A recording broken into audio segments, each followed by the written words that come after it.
আসসালামু আলাইকুম প্রিয় দর্শক, অন্য মঞ্চ অনুষ্ঠানে আপনাদেরকে স্বাগত জানাচ্ছি। উপদেষ্টা আসিফ মাহমুদ সজীব ভুইয়া, উপদেষ্টা নাহিদ ইসলাম, স্বাস্থ্য উপদেষ্টা থেকে শুরু করে ক্ষমতায় থাকাকালীন অনেক উপদেষ্টাদের বিরুদ্ধে দুর্নীতির অভিযোগ আসলো, কিন্তু তারা চেয়ারের মধ্যে কামড় দিয়ে বসে রইলেন।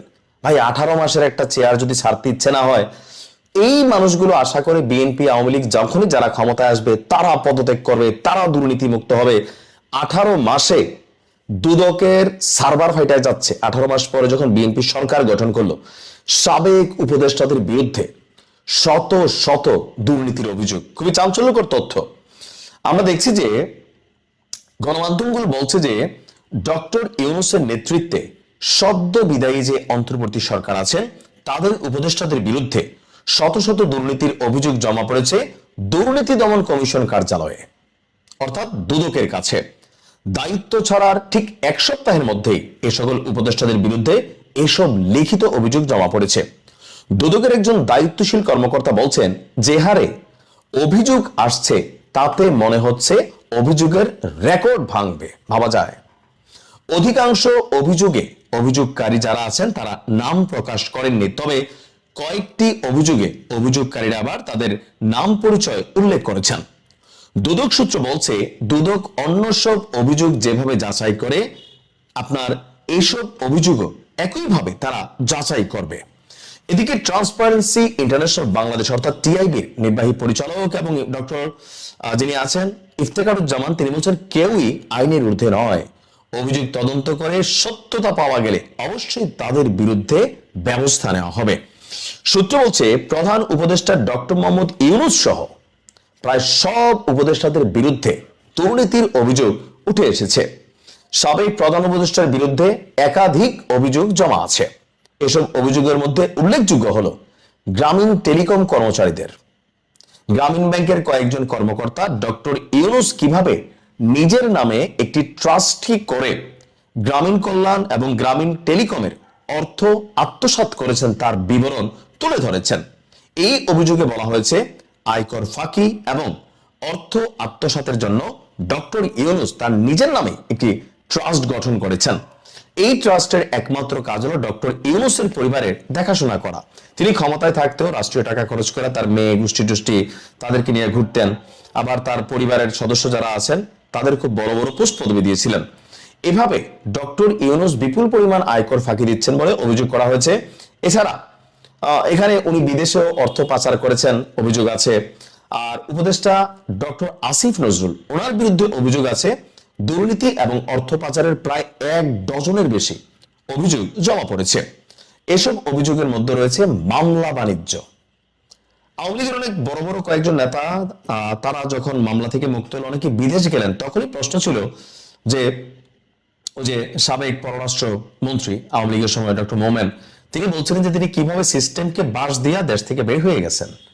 তাহলে এই সিস্টেম কারা? এই সিস্টেম এটাই যেখানে বড় বড় মানুষ শত শত কোটি টাকা দুর্নীতির অভিযোগ ছিল বা কইরা ফেলছে, কামাই ফেলছে। মামলা বাণিজ্য, জামিন বাণিজ্য, বিচারক পদায়ন এবং অন্যান্য দুর্নীতি। এখন আল্লাহ ভালো জানে যে আসিফ নজরুল জামিন বাণিজ্য করে কোটি কোটি টাকা আত্মসাৎ করেছেন। এমনকি এই অভিযোগ হচ্ছে একটা শিল্প গ্রুপের সিইও জালিয়াতির মাধ্যমে ভাই এবং বোনের সম্পত্তি আত্মসাৎ করেন, ছোট বোন তার বিরুদ্ধে মামলা করে। অর্থাৎ আমি অনেকগুলো জিনিস এখানে যেটা দেখছি, আসিফ নজরুল 20 কোটি টাকা নিয়ে ভিআইপি আসামিকে জামিন দেওয়ার নির্দেশ দিয়েছিলেন। আর গান বাংলা টেলিভিশন তাপসের জামিন আসিফ নজরুল বিপুল অঙ্কের অর্থের বিনিময়ে করিয়েছেন। আসলে আমরা তো পত্রিকা দেখে কথা বলতেছি, যারা পত্রিকা রিপোর্ট করছে নিশ্চয়ই তাদের কাছে সত্যতা আছে, আপে তাপে তো লিখে নাই। এখন বিষয়গুলো হচ্ছে, দুদক বলছে যে তাদের বিরুদ্ধে ইনভেস্টিগেশন করা হবে।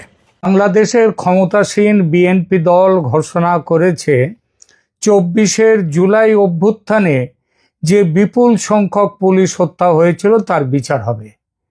এই খবরটি প্রকাশিত হওয়ার সঙ্গে সঙ্গে বিরোধিতায় ঝাঁপিয়ে পড়েছে জামায়াত ও এনসিপি দল। এখনো পর্যন্ত তাদের বিরোধিতা স্রেফ মুখের কথায় ও হুমকিতে। তবে এই বিচার যদি সত্যিই শুরু হয় তবে তারা নাকি রাজপথ কাঁপাবে। তাদের বিরোধিতা কেন, কিসের ভয়ে এবং এসব যুক্তি কতটা গ্রহণযোগ্য, এই সমস্ত বিষয় নিয়ে একটি তথ্যনিষ্ঠ আইন মোতাবেক নিরপেক্ষ আলোচনা তুলে ধরব এই প্রতিবেদনে। প্রিয় দর্শক, আজ আমরা এমন একটি বিষয়ে কথা বলবো যেখানে আবেগ খুব দ্রুত ছড়িয়ে পড়ে, কিন্তু বিচার আর রাষ্ট্রের নিরাপত্তা সংক্রান্ত প্রশ্নে আবেগ দিয়ে সিদ্ধান্ত নেওয়া শুধু ভুল নয়, বিপজ্জনক। জুলাই আগস্টের গণ অভ্যুত্থানকালীন সহিংসতায় ৪৪ জন পুলিশ সদস্য নিহত হয়েছেন সরকারি তথ্য বলছে। বেসরকারি এবং কিছু অন্য সূত্র মতে এই সংখ্যা ৩,০০০। আইনের শাসন যখন থাকে না, তখন সংখ্যা নিয়ে ব্যাপক গরমিল খুবই সাধারণ বিষয়। এবং বাংলাদেশে যে গত জুলাই আগস্টে আইন ছিল না, বিশেষ করে আগস্টে, সেটা তো খুবই এটা একদম প্রচারিত এবং বহু প্রচারিত কথা। তবে ৪৪ হোক বা ৪,০০০, সংখ্যা যেটাই হোক, অভিজ্ঞতায় দেখা গেছে বিচার সত্যি সত্যি শুরু হলে নতুন নতুন হত্যার নথিপত্র সামনে চলে আসে, তার খবর সামনে আসে, যা অন্তত এখন সরকারের কাছে নেই। এটা পৃথিবীর সব জায়গাতে যখন একটা আপরাইজিং হয়, তখন এই ঘটনা দেখা গেছে পরবর্তীকালে আসল সংখ্যায়, অন্তত আসলের কাছাকাছি সংখ্যায় পৌঁছানো যায়। সুতরাং সংখ্যা বাদ রেখে মূল কথায় আসে, এই হত্যাকাণ্ডগুলোর বিচার হবে। কারণ বিচার হওয়া উচিত। এই কথাই স্বাভাবিকভাবে এটাই হলো রাষ্ট্রের দায়িত্ব। যে দায়িত্ব অন্যায়ভাবে উপেক্ষা করে নিহতের পক্ষে নয়, সম্পূর্ণ নীতিগর্হিতভাবে হত্যাকারীর সপক্ষে অবস্থান নিয়েছিল মোহাম্মদ ইউনূসের অন্তর্বর্তী সরকার। ইনডেমনিটি দেওয়ার মাধ্যমে বিএনপি সরকার সেই ভুলটাকে বা অন্যায়টাকে শুধরে নিতে চাইছে। এখন বলছে পুলিশ হত্যার বিচার হবে, কিন্তু বিচার প্রক্রিয়া সামনে আসতেই জামায়াত ও এনসিপি কেন আপত্তি তুলছে, তারা ঠিক কোন আশঙ্কার কথা বলছে, আর এই আপত্তি কতটা গ্রহণযোগ্য, আদৌ গ্রহণযোগ্য কিনা, সেটাই আজ সহজ ভাষায় আইনের কাঠামোয় বোঝার চেষ্টা করব। প্রথমেই বলি, এটা কোনো দলের পক্ষে বা বিপক্ষে প্রচার করতে আমি আসিনি। আমরা তিনটি জিনিস এখানে আলাদা করে রাখবো। এক, হত্যাকাণ্ডের বিচার, এটা নীতিগতভাবে অবশ্যই করতে হবে। দুই, বিচার কিভাবে হবে, এখানে নিরপেক্ষতা, সাক্ষ্য প্রমাণ, তদন্তের মান, এসব প্রশ্ন চলে আসে। তিন, রাজনীতি কে কি বলছে, কেন বলছে, এবং সেটা আইন ও বাস্তবতার সঙ্গে মেলে কি না। হত্যার প্রেক্ষাপট সেটা কিরকম? ২৪ জুলাই আগস্টে সহিংসতার সময় পুলিশের ওপর আক্রমণ হয়েছে এবং সরকারি তালিকা অনুযায়ী ৪৪ জন পুলিশ সদস্য নিহত হয়েছেন। আগেই বলেছি, বেসরকারি সূত্রে এই সংখ্যা শুধু বেশি নয়, বহু গুণ বেশি। রাস্তায় গাড়ি থামিয়ে শুরু করে পুলিশ হত্যা করা, গাড়ি থামিয়ে, তারপর থানা জ্বালিয়ে পুলিশ হত্যা, এমনকি গর্ভবতী পুলিশকে ধরে বেঁধে পুড়িয়ে দেওয়ার অভিযোগও আছে। এসব শুধু রাজনৈতিক ঘটনা নয়, ফৌজদারি অপরাধও বটে। হত্যা চেষ্টা, সহিংস হামলা, যাই ঘটুক না কেন, ব্যক্তি বা দলীয় পরিচয়ের বাইরে গিয়ে বিচার হওয়াটাই নিয়ম। সভ্য রাষ্ট্র কথাই বলে। এখানে গুরুত্বপূর্ণ একটা কথা, বিচার মানে একটা শিরোনাম নয়, শুধু যে একটা হেডলাইন বিচার তা নয়। বিচার মানে তদন্ত, বিচার মানে সাক্ষ্য প্রমাণ, বিচার মানে ফরেনসিক, বিচার মানে অস্ত্রের উৎস, কমান্ড চেন, সব কিছু মিলিয়ে একটা তদন্ত, মিলিয়ে একটা ব্যাপার, সেইটা হচ্ছে বিচার। বিএনপির বিচার হবে এটা স্বাভাবিক, তবে রাজনীতি কেন ঢুকে যাচ্ছে? ঢোকা উচিত নয়। ক্ষমতাসীন পক্ষ যখন বলে বিচার হবে, তখন সেটা তো কোনো দল বলছে না, সেটা রাষ্ট্রের দায়িত্ব পালনের অঙ্গীকার হিসেবে সরকার বলছে। এ কথাটা প্রথম বলেছেন সালাউদ্দিন আহমেদ, বাংলাদেশের স্বরাষ্ট্রমন্ত্রী।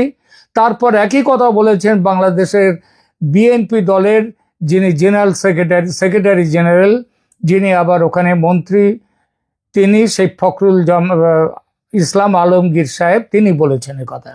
কিন্তু বর্তমান কথাটা হলো, বর্তমান বাংলাদেশের মতো তীব্র রাজনৈতিক মেরুকরণের দেশে কয়েকটা সন্দেহ দ্রুত জন্মেই যায়। সন্দেহটা যেমন, প্রথমত বিচারটা কি সিলেক্টিভ হবে, মানে এক পক্ষকে ধরবে অন্য পক্ষকে ছাড়বে, কাউকে ধরে একটা দলকে ধরে আরেকটা দলকে ছেড়ে দেয়া, দুদলই যেখানে ঘটনার সাথে যুক্ত থাকতে পারে। কথাটা এই জন্যই বলছি, বিএনপি নিজে 24-এর অভ্যুত্থানের অন্যতম শরিক ছিল। যদি দেখা যায় কোনো কোনো হত্যায় তাদের সংশ্লিষ্টতা ছিল, সেক্ষেত্রে তারা সিলেক্টিভ হয়ে নিজেদের সরিয়ে নেবে না তো। এ কথাটা কিন্তু বিএনপিকে স্পষ্টভাবে বলতে হবে। দ্বিতীয়ত, বিচারটা কি ন্যারেটিভ ওয়ার হবে, ইতিহাসের ব্যাখ্যা বদলের অস্ত্র হয়ে উঠবে কেবল? স্পষ্ট করে বলি ব্যাপারটা, জুলাই অভ্যুত্থানকে আওয়ামী লীগের ন্যারেটিভ অনুযায়ী, মানে আওয়ামী লীগের সাথে সংশ্লিষ্ট, তারা বলেন যে জুলাই বিপ্লব ওটা কোনো বিপ্লবী নয়, ওটা ছিল একটা ষড়যন্ত্রের অভ্যুত্থান। তাহলে সেই ন্যারেটিভকে সামনে রেখেই কি এই জুলাই অভ্যুত্থানকে ইতিহাসে একটা ষড়যন্ত্রের অভ্যুত্থান হিসেবে পরিচিত করার চেষ্টা চলছে? সেই অস্ত্র করে তোলা হবে না তো? এই সন্দেহগুলো থেকেই বিরোধীতে আর ভাষা তৈরি হয়। তবে সন্দেহ থাকলেই বিচার বন্ধ করতে হবে বা বিচার চলবে না, এটা কোন ভদ্র সভ্য দেশের কথা? এটা তো আইনসম্মত অবস্থান নয়। এই অবস্থান তারাই নেবে যাদের ভেতরে ভয় থাকে, অর্থাৎ যে খুনি সে কখনোই চাইবে না খুনের বিচার হোক, ফেঁসে যেতে পারে, ফেঁসে যাওয়ার ভয়। অপরাধী তাই কখনোই বিচার চায় না, কারণ সে ধরা পড়তে চায় না। এনসিপি কি বলছে এই বিচারের ঘোষণা নিয়ে? তারা দাবি করেছে যে পুলিশ হত্যার নয়, এনসিপি বা ছাত্র জনতার ওপর দায় চাপানোর চেষ্টা হচ্ছে। এটা পুলিশ হত্যার কোনো বিচারের কোনো ব্যাপারই নয়। অর্থাৎ তারা ভয় পাচ্ছে তদন্ত বিচারের মুখোমুখি হতে, বিচারের নাম করে রাজনৈতিক প্রতিপক্ষকে ফাঁসানো হতে পারে, এর আড়ালে তারা আশ্রয় নিচ্ছে। দ্বিতীয়ত, তারা বারবার প্রায়োরিটাইজেশন, অর্থাৎ কোন বিচারটা আগে হবে সেই কথা তোলে। যেমন আন্দোলনে নিহত আহতদের বিচার, রাষ্ট্রীয় সহিংসতার দায়, এসবও দৃশ্যমানভাবে সামনে আনতে হবে। এখানে তাদের বক্তব্যের একটা অংশ গ্রহণযোগ্য, যে বিচার যদি একপেশে হয় তাহলে জন আস্থা নষ্ট হয়ে যায়। কথা বলার সময় তারা অবশ্য এটা মনে রাখে না যে হাজার হাজার আওয়ামী লীগ, ছাত্রলীগ নেতা কর্মী যারা অভিযুক্ত 24-এর আন্দোলনকারীদের ওপর আক্রমণ ও হত্যার মামলায় অভিযুক্ত হওয়া এবং অভিযুক্ত হয়ে জেলে বন্দী আছে, তারা তো বন্দী রয়েছে এখন। পূর্বতন প্রধানমন্ত্রী ও স্বরাষ্ট্রমন্ত্রী মৃত্যুদণ্ড পেয়েছেন এসব অভিযোগে। সুতরাং তাদের বিচার যে হচ্ছে না বা বিচারের মুখোমুখি দাঁড় করানো হয়নি এমন তো নয়। কিন্তু এনসিপি নেতাদের বক্তব্যের আর একটা অংশ হচ্ছে সমস্যার। বিচার হলে রাজপথে নামবো বলে তারা হুমকি দিয়েছেন। এটা বিচারকে চাপ দিয়ে প্রভাবিত করার মতো শোনায়, যা আইনের শাসনের সঙ্গে একেবারেই যায় না। জামায়াত নেতারা কি বলছেন তাদের কথাটা শুনি। দেখুন, জামায়াতের আমিরের অবস্থান নীতিগত, তিনি নীতিগত অবস্থান নেন। তিনি বলেছেন আন্দোলনকারীদের সঙ্গে পুলিশের সংঘর্ষ সম্পূর্ণ অগ্রহণযোগ্য। এসব ভাষার কোনো অর্থই হয় না। এটা আসলে পুলিশের ভূমিকার সমালোচনা করা হয়। প্রশ্ন তাহলে তোলাই যায়, তাকে প্রশ্নটা করা যায় যে পাবলিক আইন হাতে তুলে নিল, থানা পোড়ালো, মেট্রো রেলে আগুন দিল, রাষ্ট্রীয় সম্পত্তি ধ্বংস করলো, তখন পুলিশ কি সংঘর্ষে না গিয়ে গোলাপ ফুল হাতে নিয়ে তাদের স্বাগত জানাবে? জামাতের আমির সাধারণভাবে বলছেন তিনি নাকি ন্যায় বিচারের সংস্কৃতি চান, প্রতিহিংসার রাজনীতি চান না। এই নীতিগত অবস্থান বারবার বলছেন, আবার একই সঙ্গে বলছে প্রতিহিংসা মানে ব্যবস্থা নিতে গেলেই প্রতিহিংসার অভিযোগ তুলছেন। তবে সেসব কথার কথা যে বিশ্বাসের কথা নয়, সেগুলো যে কথার কথা, আদৌ তিনি বিশ্বাস করেন না যে ন্যায় বিচারের সংস্কৃতি আসুক, সেই প্রশ্নটা থেকেই যায়। বিড়াল তপস্বী কথাটা জামাতের জন্য খুব একটা অচেনা কিন্তু নয়, খুব একটা নতুনও নয়। জামাতের সেক্রেটারি জেনারেল গোলাম পরোয়ার বলেছেন পুলিশ হত্যার বিচারের আগে অভ্যুত্থানে নিহতদের বিচার নিশ্চিত করতে হবে। অর্থাৎ তিনি বিচার বন্ধ এই মুহূর্তে চান এমন নয়, কিন্তু তার বক্তব্য হচ্ছে কোন বিচারটা আগে হবে কোনটা পরে হবে এটা নিয়ে তিনি আপত্তি তুলেছেন। তাকে ওই একই কথা বলা হয় যে কে বলেছে যে আওয়ামী লীগ যারা ফ্যাসিস্ট সরকারের দোসর তাদের বিচার হচ্ছে না কিংবা বিচারের কোনো ব্যবস্থা হয়নি, এ কথাটা কে তিনি কোত্থেকে জানলেন? তাদের বিচার তো হচ্ছে, একটু আগে সেটা তো বললামও। এখানে একই প্রশ্ন, আর একটা প্রশ্ন, আগেও পরের তর্কটা আইনগতভাবে কিন্তু আদৌ শক্তিশালী নয়। এর আগে অমুক খুন হয়েছিল, সেই খুনের বিচার হয়নি বলে পরের খুনের বিচার চলবে না, আইনে এরকম কোনো কথা নেই।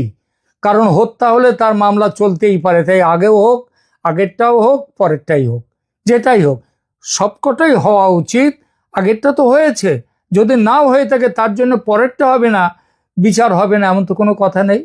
তবে রাজনৈতিকভাবে এই তর্ক দিয়ে তারা এটা বোঝাতে চাইছে যেটা আসলে শুধু পুলিশের মৃত্যু নয়, আন্দোলনকালে অন্য মৃত্যু অত্যাচারও বিচারযোগ্য এবং একপেশে বিচারকে তারা মানবে না।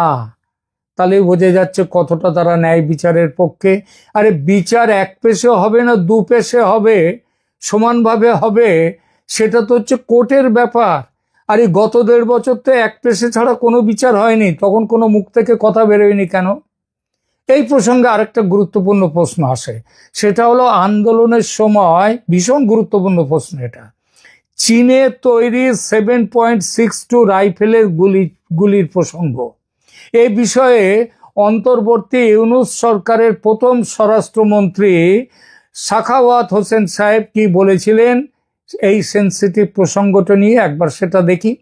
অস্ত্র গুলির উৎস বিষয়ে সাখাওয়াত হোসেন সাংবাদিকদের বলেছেন তিনি আহত আনসার সদস্যদের কথা শুনে, এই আহত আনসার সদস্যরা কবে তাদের সাথে তিনি দেখা করেছিলেন, অন্তর্বর্তী সরকার গঠনের পর বিভিন্ন দাবি দাওয়া নিয়ে আনসার সদস্যরা সচিবালয় ঘেরাও করেছিল, সচিবালয়ের ভেতরে তারা গিয়েছিল, কিন্তু সচিবালয়ের ভেতরে ঢুকে তাদের ওপরে যে গুলি চলে সেই গুলিতে গুলিটা চালায় কারা? সাধারণ লোকজন, পাবলিক, তারা সিভিলিয়ান। এবং আনসারদের, এই আহত আনসারদের হাসপাতালে দেখতে গিয়েছিলেন। দেখতে গিয়ে তিনি খোঁজ নিয়ে জানেন সাখাওয়াত হোসেন যে তাদের শরীরে যে গুলিগুলো বিঁধে আছে সেই গুলিগুলো 7.62 রাইফেলের গুলি। তাহলে তিনি তখন প্রশ্ন করেছিলেন যে তাদের শরীরে, এই আনসারদের শরীরে পুলিশের ফায়ার কম, বরং সিভিলিয়ান পোশাকে 7.62 রাইফেলের গুলি লেগেছে। তারপরে তিনি একটা কথা বলেন যে এটা খুবই মারাত্মক। যে প্রশ্নটা এই ঘটনা তুলছে তা হলো সিভিল পোশাকে সিভিলিয়ানরা কিভাবে এমন অস্ত্র নিয়ে সচিবালয়ের গেটের ভেতর গিয়ে গুলি করলো। গেটের ভেতর থেকে, হ্যাঁ আমি একটু ভুল বলেছি এর আগে, সেটা হচ্ছে আনসার সদস্যরা সচিবালয়ের ভেতরে ঢোকেনি, তারা বাইরে ধর্মঘট করছিল, অবস্থান করছিল, সেখানে তাদের ওপর গুলি চালানো হয় সচিবালয়ের ভেতর থেকে। তাই সাখাওয়াত হোসেন বলেছিলেন সিভিলিয়ানরা কিভাবে এমন অস্ত্র নিয়ে সচিবালয়ের গেটের ভেতরে ঢুকে সেখান থেকে গুলি করলো এদের উপর। তিনি এজন্য খুব বড় ধরনের ম্যাসিভ ইনভেস্টিগেশন দরকার বলেছিলেন, অর্থাৎ বড় পরিসরে তদন্ত ছাড়া সত্য জানা যাবে না। এই প্রসঙ্গেই উল্লেখযোগ্য আবু সঈদের মৃত্যু হয়েছিল কিন্তু যেভাবে সেটা নিয়েও যথেষ্ট সন্দেহ আছে। বহু মৃত্যু দেখা গেছে ওই আন্দোলনের সময়, যেগুলো 7.62 রাইফেল থেকে গুলি ছুড়ে যাদেরকে হত্যা করা হয়, এবং সেগুলি পুলিশ ছোড়েনি। তাহলে এদের কাছে কিভাবে এলো, কার কাছে এলো? তার আর একটা বাক্য এই প্রসঙ্গে খুব গুরুত্বপূর্ণ। তিনি বলেন, পুলিশ সদস্যদের হাতে 7.62 রাইফেল আছে, এটা মেনে নিলাম, কিন্তু সমস্যা হলো সিভিলিয়ানরা তাদের হাতে কিভাবে গেল এই অস্ত্র এবং কারা ব্যবহার করলো। এই কথা বলার দায়ে স্বরাষ্ট্র দপ্তর তার কাছ থেকে কেড়ে নেন প্রধান উপদেষ্টা মোহাম্মদ ইউনূস। এই অংশটি কেন গুরুত্বপূর্ণ? কারণ যদি সত্যি সিভিল পোশাকে 7.62 অস্ত্র